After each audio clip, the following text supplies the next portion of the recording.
Mysterious message. A transmission has been intercepted far beyond the Outer Rim, deep in the Crilithium system. Why the call has been made and from where cannot be established. But buried in the message is a Jedi distress code that has not been used in over 2,000 years. Obi-Wan Kenobi, Anakin Skywalker, and his Padawan Ahsoka are sent to investigate. Fearing a separatist trap, they are to meet with a heavily armed Jedi cruiser.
Oh, greetings, Bucketheads. Mavar Tigar. Welcome to another exciting episode of Mando Vision. Hold on, there it is. Welcome to the 117th Chosen One episode of Mando Vision. Nargai Tom.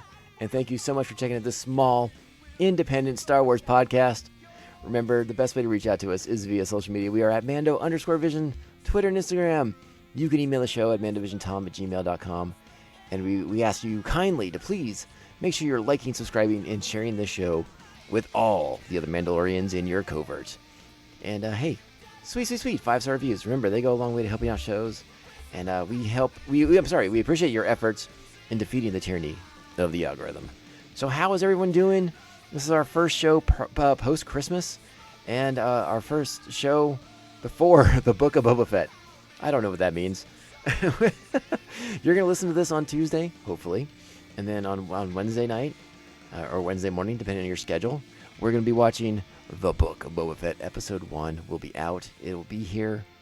And we will all rejoice for the return of our very first Mandalorian man crush.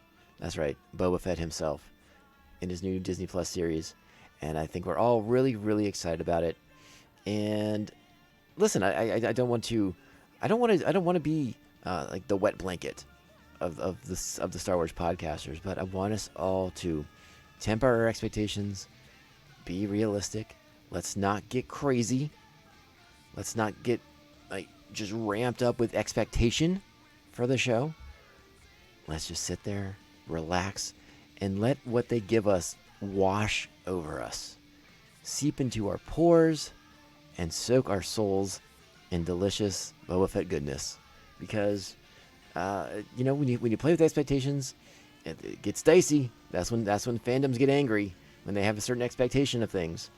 And I think from the information that we have gotten thus far, our expectations should be very moderate, because from the reports that we've seen, the trailers, the commercials, the little snippets we've seen are from very, very early in the first episode, so that we're not going to be seeing too much. We're not getting spoiled, and we're not going to be able to let our minds, get crazy with ideas and notions that maybe aren't there.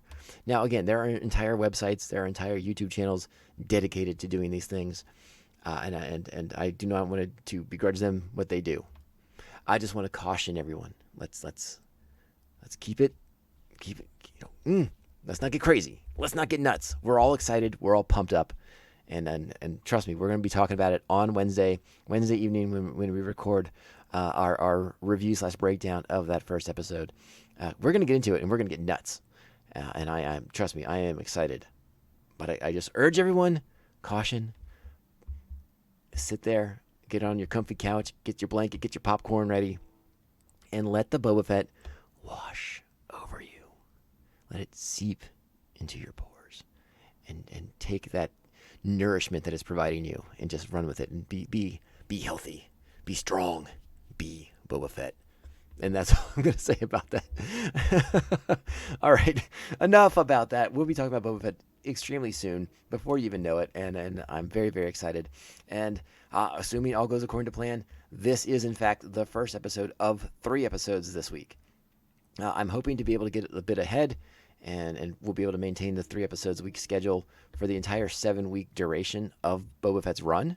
But if there's any changes to the schedule, if there's any hiccups along the way, yeah, you'll be the first to know, and yeah, thank you in advance for your understanding. Trying to get the shows out, and trying to get the Boba Fett's out the day of. I think I can work that schedule. With the holidays simmering down, I believe I'll be able to get a little bit ahead on the Clone Wars episodes, and we'll be okay. Fingers crossed. All right, but we are here to go back into season 3, episode 15, Overlords. The original air date was January 28th, 2011. And this is, in fact, the first episode of the Mortis trilogy. A fairly big deal when it comes to Jedi mysticism, our ideas, our conceptions of the Force, the light side, the dark side, and everything in between. And it's going to be a fun one to talk about. This first episode, a couple different elements I really want to focus on when we get there. But I think you know what we're going to get into. I mean, we have to. Because this is one of the episodes, one of the first pieces of Star Wars material that really sort of dives into the notion of Anakin as the Chosen One. We sort of get to explore that a little bit more in ways that we haven't done thus far in any form of the media.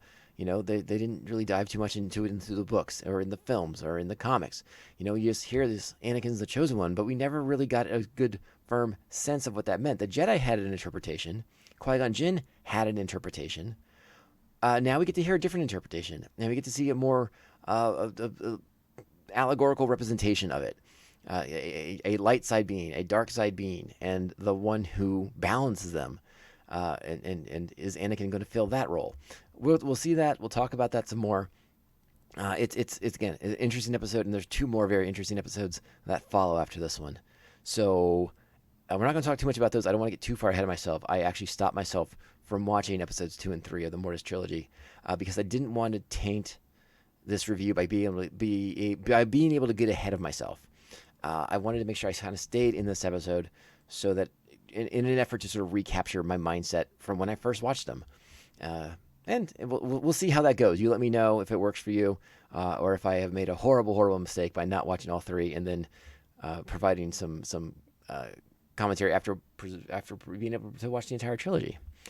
And again, but when we get to the 3rd episode, I'll give you more context for the entire trilogy. Don't think I won't. Don't think I won't. And you know me, if I've made a mistake, if I have erred in my thinking, I am happy to own that too. So let's do it. Let's get into the episode. Again, season 3, episode 15, Overlords. Our plot for this week's episode: a mysterious force draws Anakin, Obi-Wan, and Ahsoka to a distant planet to determine whether Anakin is truly the Chosen One. Our episode director this week is the great Stuart Lee, written by Christian Taylor. Our cast: Matt Lanter as Anakin Skywalker, James Arnold Taylor is Obi-Wan Kenobi, Ashley Eckstein as Ahsoka Tano, Lloyd Shear is father, Adrian Wilkinson is daughter, Sam Witwer is son, the great Sam Witwer, soon to be Darth Maul, Sam Witwer. Yeah, that's right.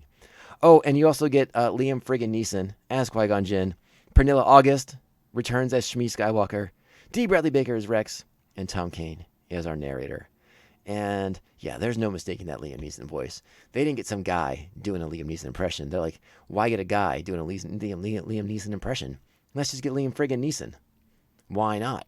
And he crushes it because he's Liam friggin' Neeson. And then, of course, Sam Witwer and Adrian Wilkinson coming back to Star Wars because they've been in Star Wars video games prior to this.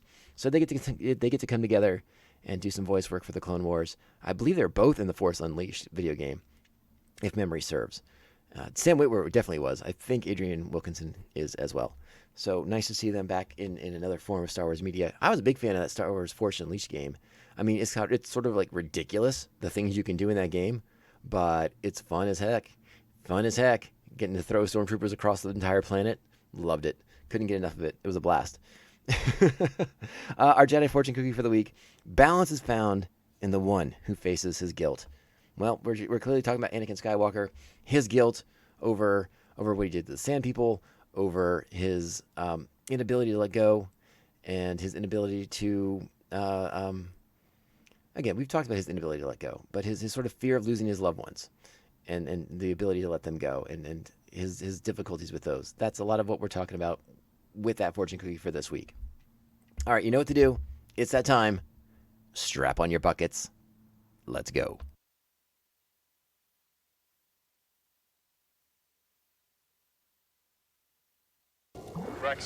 Rex, do you read me? We're at the rendezvous point awaiting your arrival. Where are you?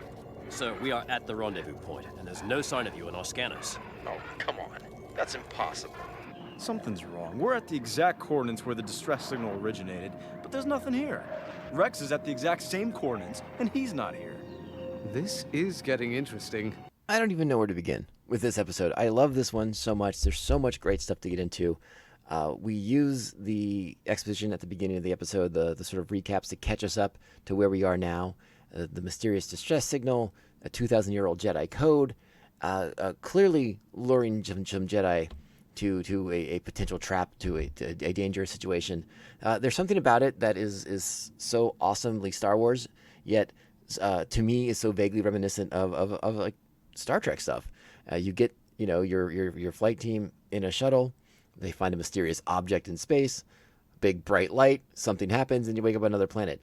It's a little unconventional for Star Wars, but I love it so much. I love it that we're kind of getting into more of the kind of classic science fiction tropes in sort of this episode, but it's sort of wrapped around Jedi mysticism and notions of the Force and light side, dark side, all that stuff. It's a very, very Star Wars spin on some kind of again, rather conventional science fiction ideas.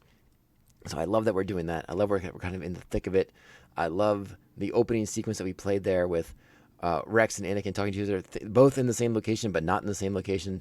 So we know something's going on in a different way, that space-time is being accessed in a different way. And, obviously this episode came a long time before what they do on Rebels, but the world between worlds, the father, the daughter, the son, how they figure into that.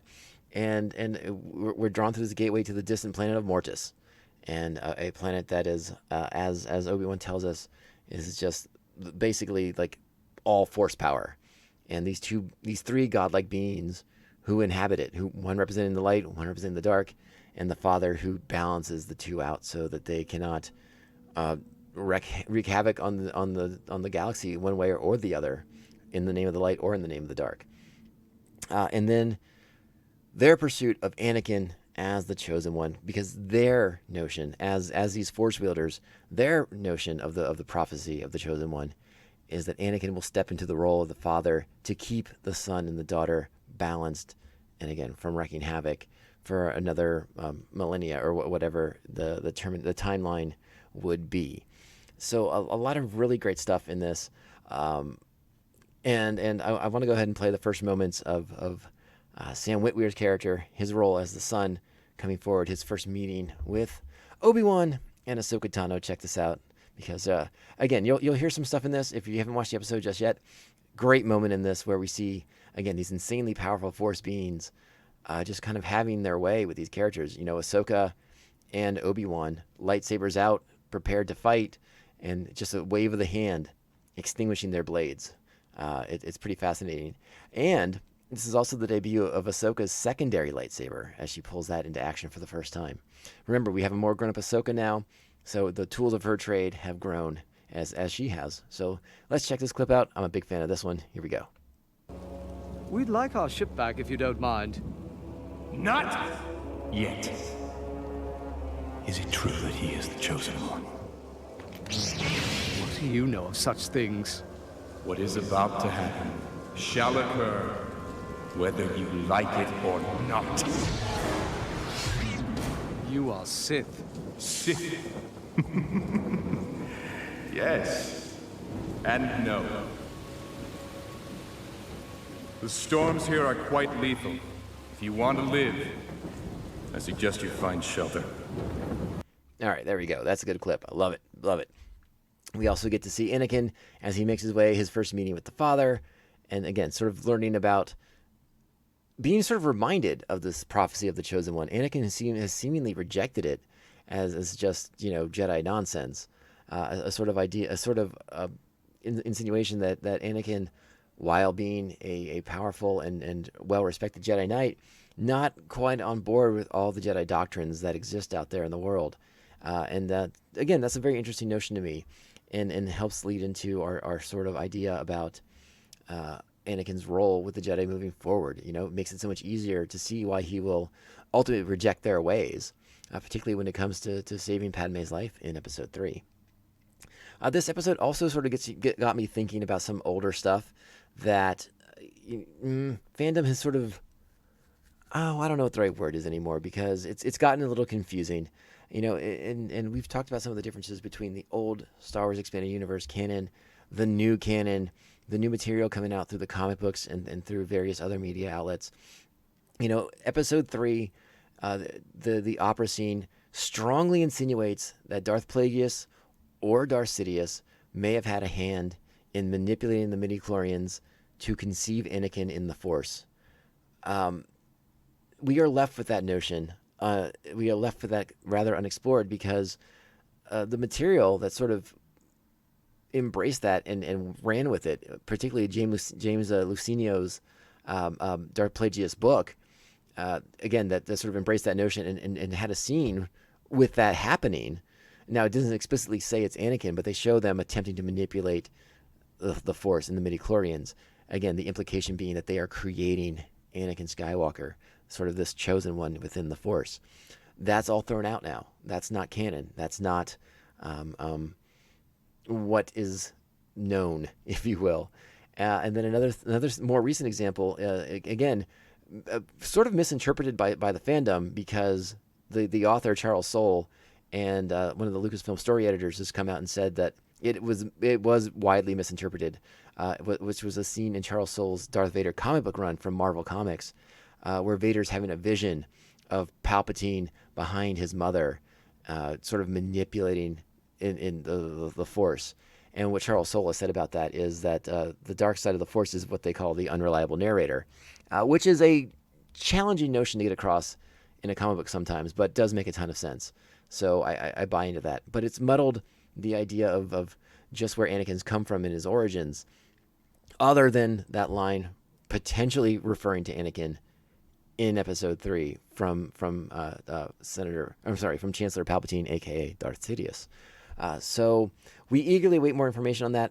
But in this case, it's you watch these Mortis episodes and you can't help but think of some of that stuff. It just runs through your mind, and you want to connect those dots. But at the moment, there are no dots to connect, because if you're old like me, you got to remember that the Darth Plagueis book does not count anymore. And again, that Darth Vader comic book has been widely misinterpreted. So I just wasted your time with that conversation, because it really means nothing. But again, it's sort of fun to still speculate on where Anakin came from in his origins in the Force. All right, so what we're going to do now is play one of my favorite sequences, which is Obi-Wan and Ahsoka in the cave, waiting out the storm, waiting for dawn, and the visions that the Force is providing to them. Of course, my favorite of these visions is the return of Liam Neeson as Qui-Gon Jinn, where he speaks to his former apprentice and asks him all about the training for Anakin Skywalker, and if he's going to fulfill the prophecy or not. It's a fascinating sequence. I may pause it in the middle here to interject a thought or two, but let's let it play. Here we go.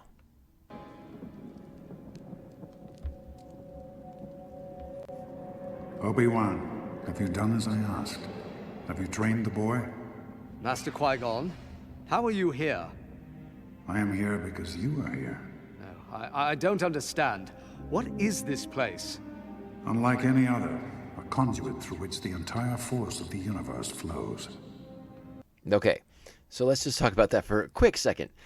Pretty big thought right there. I mean, we're not just talking about the Force in the sense of the Star Wars galaxy. We're talking about the entire universe.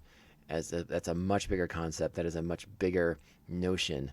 and puts a lot more importance on what Mortis is, if it's a conduit through which the Force flows for the entire universe. Perhaps again, like Qui-Gon has said, a conduit. That is an important term. We like it a lot, and again, using our sort of understanding of later events in the Force, having words like that are important because, as we know with The Rise of Skywalker, we get thrown some new terminology every now and then for things relating to the Force. I'm still wrapping my head around a Force dyad, or a dyad in the Force, if you will. So, again, a conduit that's a very impressive terminology. The notion is it's mind-bendingly huge, right? And I think you can kind of see Obi-Wan struggle with the idea of that. It's so much larger than what he was prepared to hear. But again, this is an interesting conversation, and I want to let it play out. Are we in danger? This planet is both an amplifier and a magnet. 3 are here who seek Skywalker. They, like me, believe him to be the chosen one. You were right. The Force within him is stronger than any known Jedi. I've trained him as well as I could, but he's still willful and balance eludes him. If he is the chosen one, he will discover it here. And if not? Then you must realize with his power, this is a very dangerous place for him to be.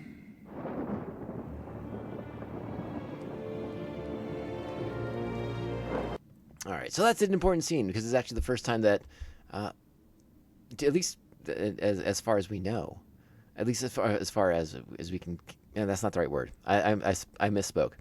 That is Obi-Wan's first encounter with a Force ghost. He just doesn't know it later on when Yoda wants to train him on how to access them.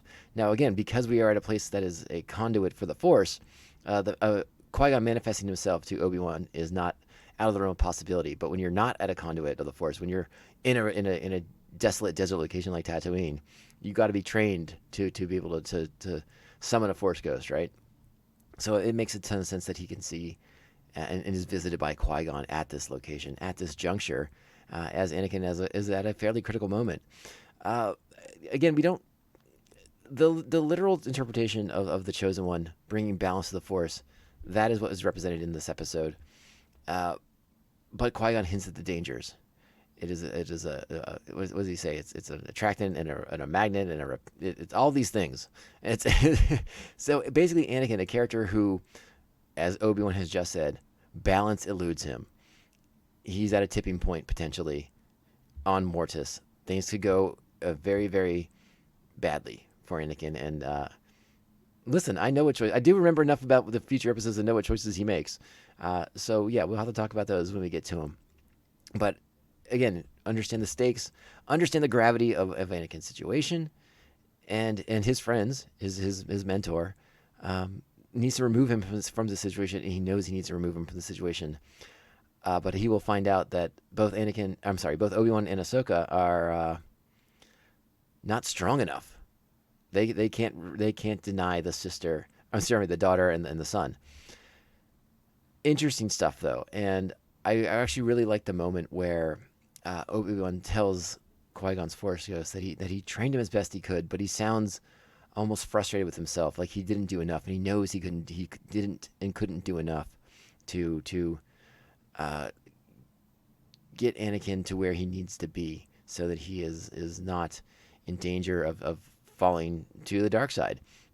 Like he says, balance eludes him, and he knows this. They never talk about it. We have talked in the past how Anakin and Obi-Wan don't have those conversations about what Obi-Wan can clearly see is that Anakin's attachments. He has too many attachments. He doesn't offer him a lot of guidance on these matters, and when he does, Anakin slaps them away and denies them. And then that's sort of like the sort of heartbreaking aspect of their relationship. Is that when Obi-Wan tried to offer that sort of brotherly advice, it's often refuted out of hand by Anakin, who believes he has all this under control and has a prideful streak in him, like no other Jedi of his time. Let's go ahead and get to Ahsoka's vision because Ahsoka's vision is one I find very fascinating for its potential future ramifications. Well, not even potential, for its future ramifications, because we know Ahsoka's path, we know Ahsoka's journey, and highlighting what is said in this vision is pretty paramount to her journey in future episodes of the Clone Wars. Let's check it out next. Before we do get to Ahsoka's vision, though, we do cut back to Anakin at the Citadel. Not the Citadel. They call it something else in this episode. But the home of the Father, his castle, his fortress, whatever you want to call it. And this is where he has the vision with his mother, Pernilla August, returning as Shmi Skywalker. But this is a manipulation by the Son in an effort to sort of sway Anakin to the dark and to get him to sort of admit his wrongdoings. And again, Anakin has to face the guilt of what he's done. And again, you see the manipulation of the Son, trying to get him to embrace that inner darkness, that inner turmoil. So that's good stuff too. But come on, what's coming next here with Ahsoka? Having a vision of Ahsoka in the future. So good. Check it out. Are you happy, child?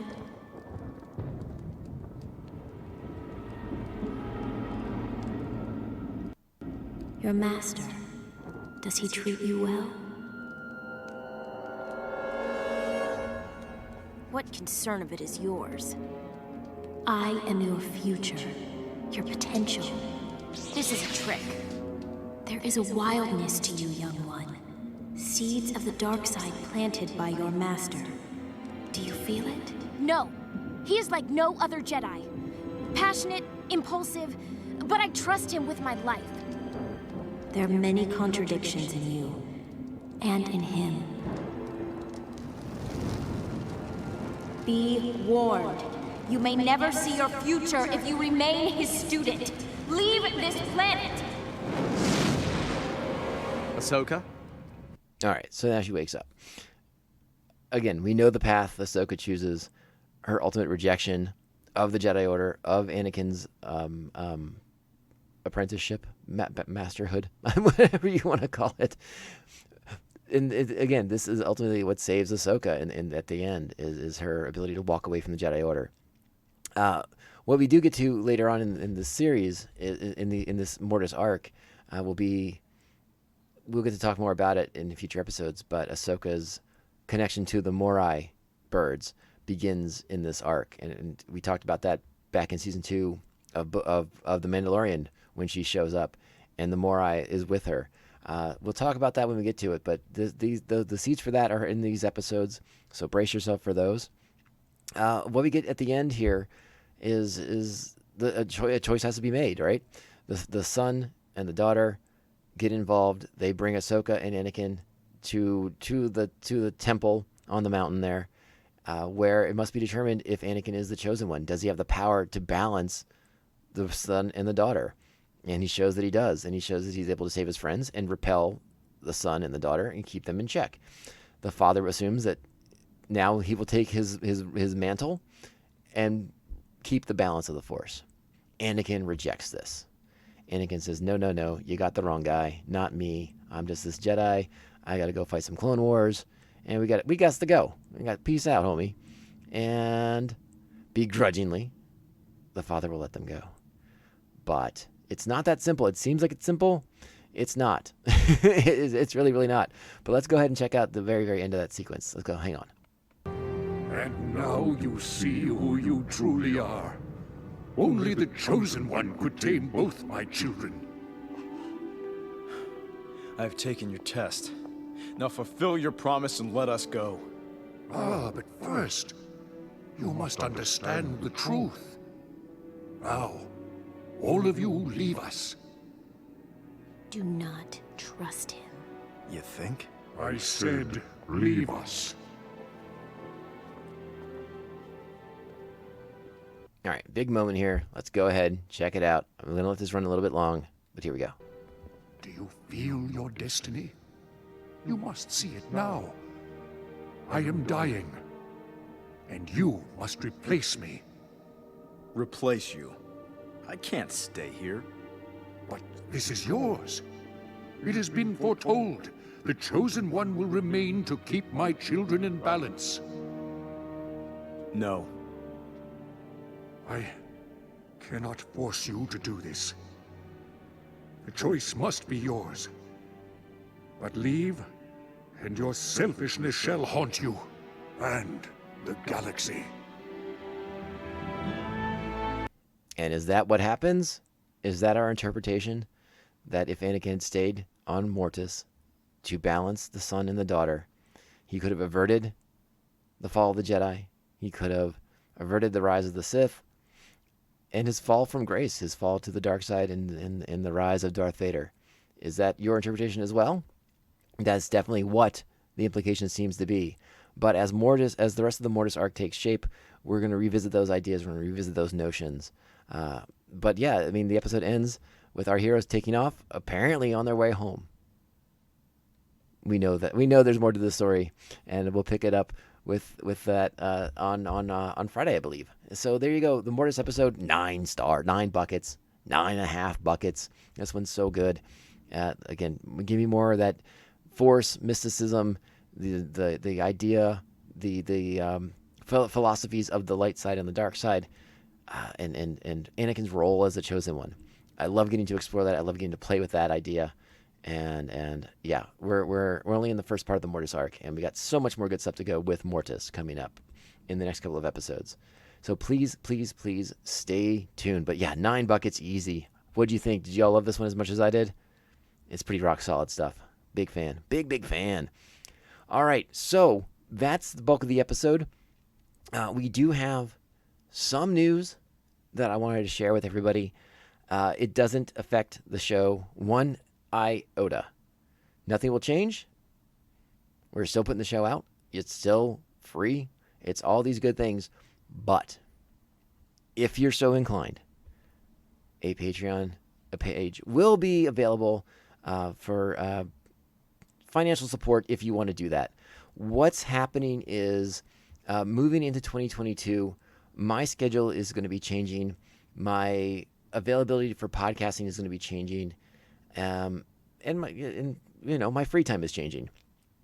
So something had to give on my podcasting schedule, and I have decided to reduce the amount of the Tomcast podcast that I will put out. The Tomcast podcast, which is, if you don't know, is my other podcast. It is a pop culture centric podcast where we talk about other avenues, other aspects of pop culture. Spend a lot of time talking about Marvel, DC, science fiction TV shows, things that we're watching on streamers. It's a lot of fun. I love doing the show, but something had to give. So that show is going to become the exclusive show of the Mandovision Patreon feed. And hopefully that you find that enticing.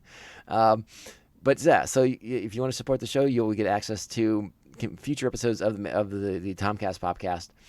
There's 2 tiers right now. One gets you access to the super show, to the bonus show, and then there's a lower tier that gets you a shout out on this podcast, and we'll read those at the end of every episode, beginning in January. So I wanted to give you all a heads up. The Mandovision Patreon should be posting. It should be available Tuesday when you listen to this, if all goes according to plan, Tuesday or Wednesday. Again, you're under no obligation. You're under no, it's up to you. The show will be the show. Nothing else will change. And if you sign up on Patreon, you're gonna get some bonus stuff. Again, there's gonna be at least one Tomcast podcast episode per month. There's also I'll write some stuff occasionally. I'll do like a little blog post, or I'll share some pop culture news on there as well, and maybe do a little like video links and putting trailers and things like that, and stuff that we might talk about on future episodes of that show. So again, it doesn't really impact anything going on here, but if you were interested in it, there is a Patreon show, or a Patreon page for Mandovision coming this week. So yeah, there you go. Yeah, I don't know what else to say about it. The Patreon thing always makes me slightly uncomfortable to talk about. I'm fortunate enough to have Patreon supporters from the podcast that have already told me that they're staying with the show as it moves over to Mandovision, and I'm eternally grateful to them for doing so. Because if they wanted to walk away, I totally get it. But yeah, it exists. It's there. If you want to take part, we'll be mentioning it because those people are going to get their shout outs at the end of every episode. Maybe you want to get a shout out too, or maybe you don't, and you just want to keep getting the show for free, and you will. So don't worry about that. I want to thank everyone for coming on board and listening to this podcast. I really, really think that when we start doing the Boba Fett shows, things might get a little nuts because, listen. We got huge numbers last year for Mandalorian Season 2. I would not be surprised if Boba Fett does the same thing. And so we might get some new bucketheads in the fold here. And remember, new bucketheads are always welcome. The covert must grow in order to survive. And we welcome them with open arms. New listeners, old listeners, we're all here for the same reason. We're all here to support the T-Visor itself. The T-Visor of one Boba Fett. And the other Mandalorians too, don't get me wrong. Let's not get nuts here. But yes, stay tuned. The big Boba Fett episode on Wednesday. I can't wait. I'm sure I'll wax poetic about Boba Fett in some way before we even dive into that episode. But it's going to be a lot of fun, and I'm really, really looking forward to going on this journey for the 7-episode run of the Book of Boba Fett. Cannot wait, and it's going to be awesome. So please make sure you're queued up and ready for that show. As soon as you watch it, be ready. It's gonna the Boba Fett book episode 1 will be in your feed Wednesday night, Wednesday evening, depending on what location you're in. But you will have it before midnight. I promise you that. You will definitely get it on Wednesday at some point. All right, so let's get out of here. Let's I thank everyone once again for listening. Remember, we are on social media at Mando_Vision, Twitter and Instagram. Email the show, mandovisiontom@gmail.com. Be sure to like, subscribe, and share the show with all the other Mandalorians in your covert. So, again, Nargai Tom, Mandovision Podcast. I will talk to you all extremely soon. Remember, 3 shows this week. We're cranking them out because my schedule hasn't changed just yet. So we're going to crank them out while we can. All right. This podcast can only end one way. This is the way. This is the way. This is the way. This is the way. You expect me to search the galaxy for the home of this creature and deliver it to a race of enemy sorcerers? This is the way.